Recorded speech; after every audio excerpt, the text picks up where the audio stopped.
In 1994, I attended my first meeting as a brand new Boy Scout. I had been a Cub Scout since first grade, but now I crossed over into the big leagues, and this night was a special night. It was the night of troop leadership elections. I only knew a handful of kids who had come up through Cub Scouts with me, and I knew nothing about how the troop worked or any of the older guys that were there. Regardless of that inexperience, I was appointed as the troop's chaplain aide. I think I felt pretty proud, but I had no idea what a chaplain aide was.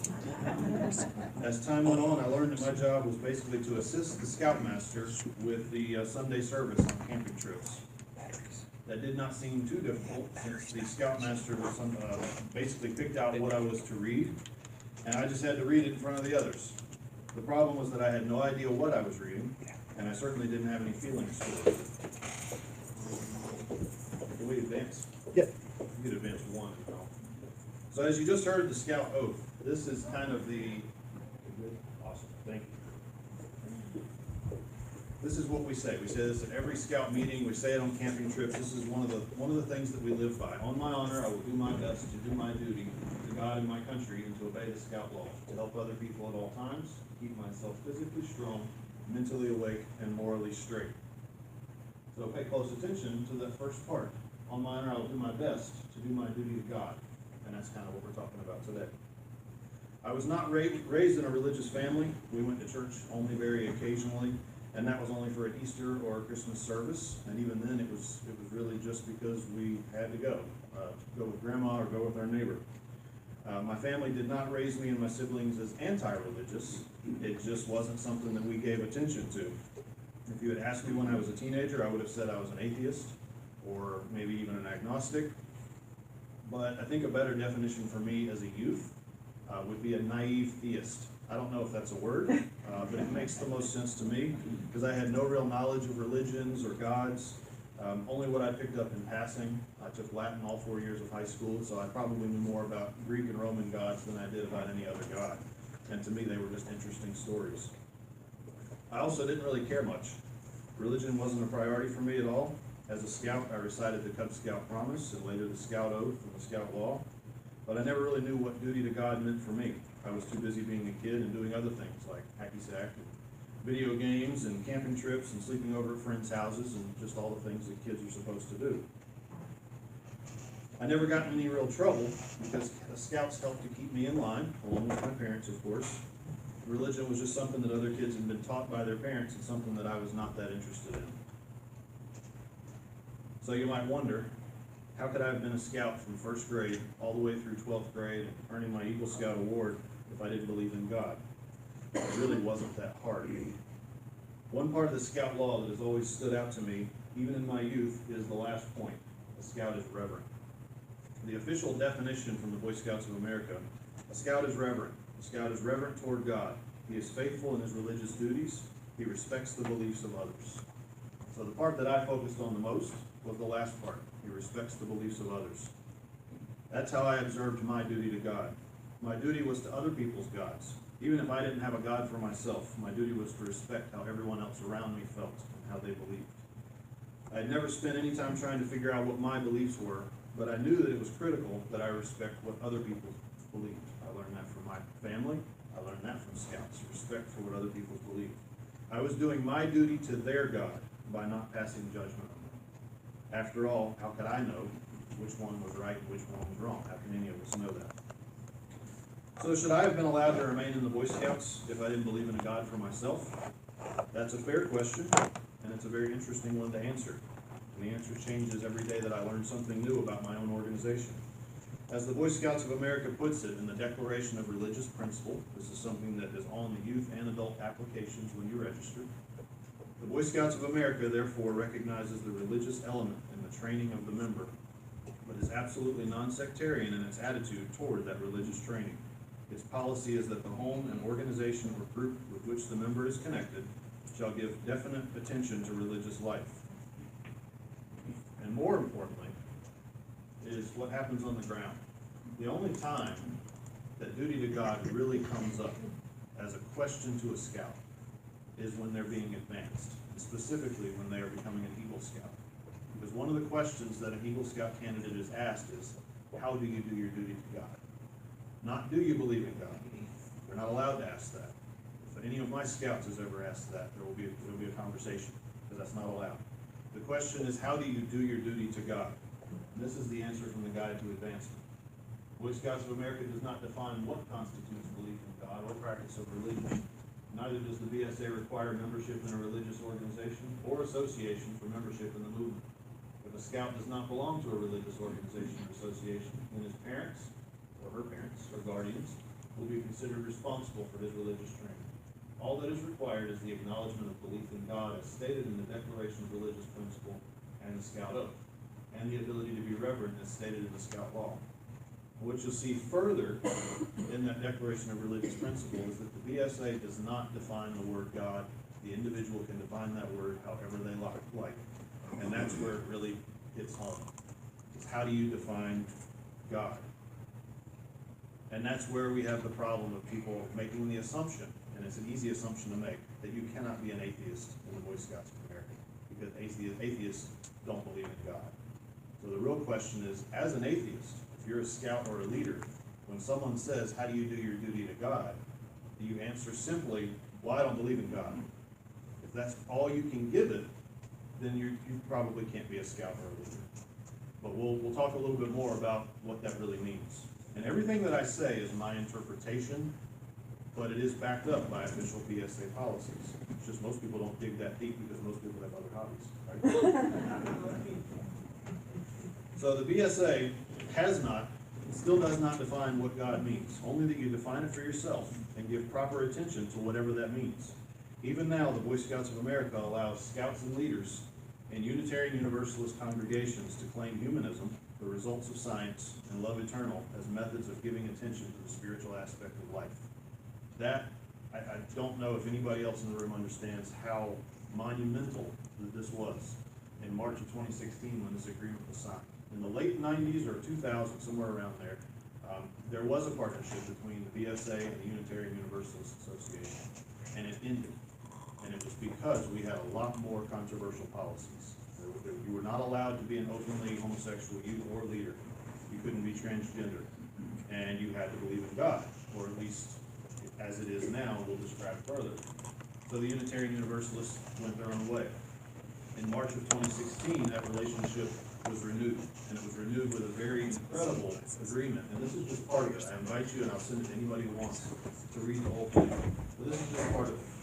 And keep in mind, again, this was signed and agreed by the BSA. There's a picture of the Chief Scout Executive and the Director of Relationships. So this is legitimate, real relationship. Whereas Unitarian Universalist congregations affirm and promote sources for wisdom, reflection, and spiritual growth, including direct experience, mystery, and wonder, words of prophetic people, world religions, Jewish and Christian teachings which call us to respond to God's love by loving our neighbors as ourselves, humanist teachings which counsel us to heed the guidance of reason and the results of science, spiritual teachings of earth-centered traditions which celebrate the sacred circle of life and instruct us to live in harmony with the rhythms of nature. And whereas one of the 7 principles that Unitarian Universalists affirm and promote is a free and responsible search for truth and meaning, and have many ways of naming what is sacred. Some believe in a sacred force at work in the world, call it love eternal, deepest mystery, wondrous creation, or spirit of life, and the UUA respects the individual's journey to finding and understanding their own meaning and existence of God and sacred, and do not seek to define it for them. And the last part that I'll point out is even more monumental, I would say. Be it further resolved that the BSA will respect the spiritual and moral responsibility of UUA member congregations with the understanding that there is no Boy Scout or UUA authority which supersedes the authority of the leadership of the congregation in any phase of the program affecting the spiritual welfare of those who participate. If you've ever been involved in the Boy Scouts, or even heard a little bit about us, you would know that the Boy Scouts giving up their authority in religious matters to a congregation is a pretty big deal. So, when I approached this church about starting Cub Scouts, it was actually before I knew about this agreement. And then when I saw the agreement, I got even more excited. And I shared it with the board here, and they were excited as well. For me, what I've always known in my head and in my heart is that there is a higher power in the universe. There is some order to the universe, and I feel that it comes in multiple forms. The higher power that has always been evident to me is the power of nature and the laws of the universe. I can't imagine that any human can realistically argue that we are equal to the laws and forces of nature, much less above them. The laws of nature that have shaped the way the universe looks and the adaptations of its inhabitants are much higher powers than any human can hope to contain. That might be a passive and unintentional or unconscious God, but to me it still counts as God or a higher power. Of course, maybe it is a conscious God that created the laws and forces of nature and uses them to shape the universe. How can we really know? Another higher power that is hard to deny is the power of love, love eternal, as is stated in the agreement. And on that same note, the power of hate. The opposing forces of love and hate have made humans do incredible and horrible things. One of the most difficult things I've learned throughout my life is that both forces are nearly impossible, if not absolutely impossible, to conquer or even suppress. Those who have reached absolute peace or enlightenment will argue otherwise. I believe the average or even above average human can never fully conquer love and hate. Both forces work to make us do wonderful and terrible things, and it takes an incredibly strong force of will, which is another higher power, to hold those feelings back. I believe that if you do not respect and revere the powers of love, hate, and will, you will be in a constant state of disarray and never truly have peace with yourself. So does that qualify me as a scout who has done his duty to God throughout the 29 years that I've been involved? I think it does. And it's my definition, right? So I get to choose that. When I went before the Board of Review to get final approval as a Eagle Scout in 2000, I was asked about my duty to God. And to this day, I don't know what my answer was. Because at the time, that was not a critical part of it for me. But I do know that Board of Review was held in a Southern Baptist church with Southern Baptist volunteer scouters. And if they thought that my answer was good enough to deem me worthy to be an Eagle Scout, then I believe that I fulfilled it in their eyes. The Scout is trustworthy, so I would not have answered that I believe in God. I think I probably would have answered that I respect or I revere others and their beliefs, because everybody else's beliefs are different from mine, and it's important to respect those beliefs. Today, I still find it difficult to label myself as anything specific related to faith. I know that I believe in the power of love. I believe in the power of hate. I put great faith in the scientific method and its potential to uncover the secrets of the universe. I know that there are forces at work in the universe that we cannot explain, but I do not believe that they are ultimately unexplainable. We just have to be patient. So I'd like to share with you a little timeline of inclusion in the Boy Scouts of America. You might know some of this, and I feel like some of it you won't know at all. Some of it might be surprising. Boy Scouts of America was founded in 1910. In 1916, the first BSA recognized African American troop, I think it was in Kentucky. The first Buddhist Boy Scout troop was organized in 1920. I put that on there for a specific reason, based on what we're talking about today. What do Buddhists believe? Anybody can say, if you know it. Karma. Okay, compassion. Loving kindness. Do they necessarily believe in God or any deity? Not at all. But they've been in the Boy Scouts since 1920. And I think that's incredibly significant. We still have a lot of Buddhists in the Scouts right now. In 1971, girls were first allowed in exploring. So if you've been paying attention at all to the news about the Boy Scouts, which at this point is hard to avoid because we love being in the news, we allow girls now, and starting in February, girls will be in every aspect of our program. We've been allowing girls in exploring for almost 50 years. That's the program that I manage for the Western region of the Boy Scouts. 1974, last segregated Boy Scout Council begins to integrate. This is a really disappointing fact, because this will probably surprise you that in 1926, that long ago, the Boy Scouts of America said we should integrate all of our councils. And all but one did it until 1974. And that's from, I'm really proud here, from the great state of North Carolina, Raleigh. They were the last holdout until 1974. They did not have Black Scouts. But I think it's surprising to know that as early as 1926, the Boy Scouts integrated. And what they did was they said, we want to integrate, follow whatever your local school policy is. So it did still take a while for everybody to get on board. But by 1974, every council was desegregated. In 1988, women were allowed to be leaders at all levels. Before that, women could be den mothers. Some of you might have been den mothers.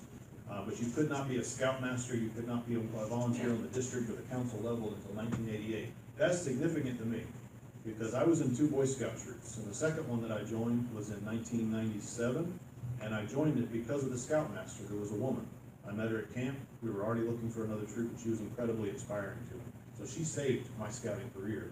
And I didn't know until recently that she couldn't have been a leader even 10 years before that. In 1998, girls were allowed adventuring, which is our high adventure program for the high school level. And in 2000, the Supreme Court ruled that the Boy Scouts can determine its own membership criteria because it's a private organization. A case went all the way to the Supreme Court because a leader was removed because he was gay. And so the Supreme Court ruled in our favor. So when we removed the policy against having openly gay youth in scouting and then openly gay leaders and staff in scouting, that was really the main problem, was that everybody said, not everybody, I don't want to say that, the detractors said, but you went to the Supreme Court, you've got them behind you, you don't have to let these people in. And that was a significant move for us to have the Supreme Court behind us, and yet still remove those bans. I can tell you as an organization, the leadership changes all the time. This isn't an organization where you can be the CEO for 20 years. There's a maximum retirement age, and most of the chief scout executives are almost there by the time they get that level.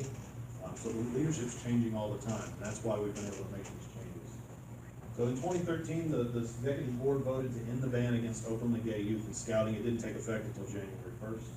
And then in 2015, they ended the ban against openly gay leaders and staff in scouting. That happened while we were working at summer camp. It took effect immediately, so that was fun to deal with. In a very conservative part of North Carolina. In 2017, effective January, the executive board voted to accept members based on their gender identity. Before that, and it was a don't ask, don't tell, but you were allowed to be a scout based on what you put on your application, but the rule was it had to be your birth gender. And they got rid of that rule in 2017. So now it's whatever you put on your application is what we accept. And then last October, the executive board voted to allow girls into all scouting programs. And to me, since I have a daughter and I have 2 sisters, that's the most significant change to me. Girls are welcomed into Cub Scouting as early as January 16th this year, and then next year in February, girls will be welcomed into Scouts BSA, which is the equivalent to the Boy Scout level. And at that point, girls will be allowed in every part of the Boy Scouts of America. The rest of them are finally catching up to exploring what we've been doing for 50 years. So there's one barrier left, and that is not that you have to believe in God. It's the use of the word God. That's where it really comes into being a problem. We've had Muslim scouts for a very long time. I don't know if as long, or actually I think longer than Buddhists. And yet, when you say the scout oath, you still have to say, I will do my duty to God.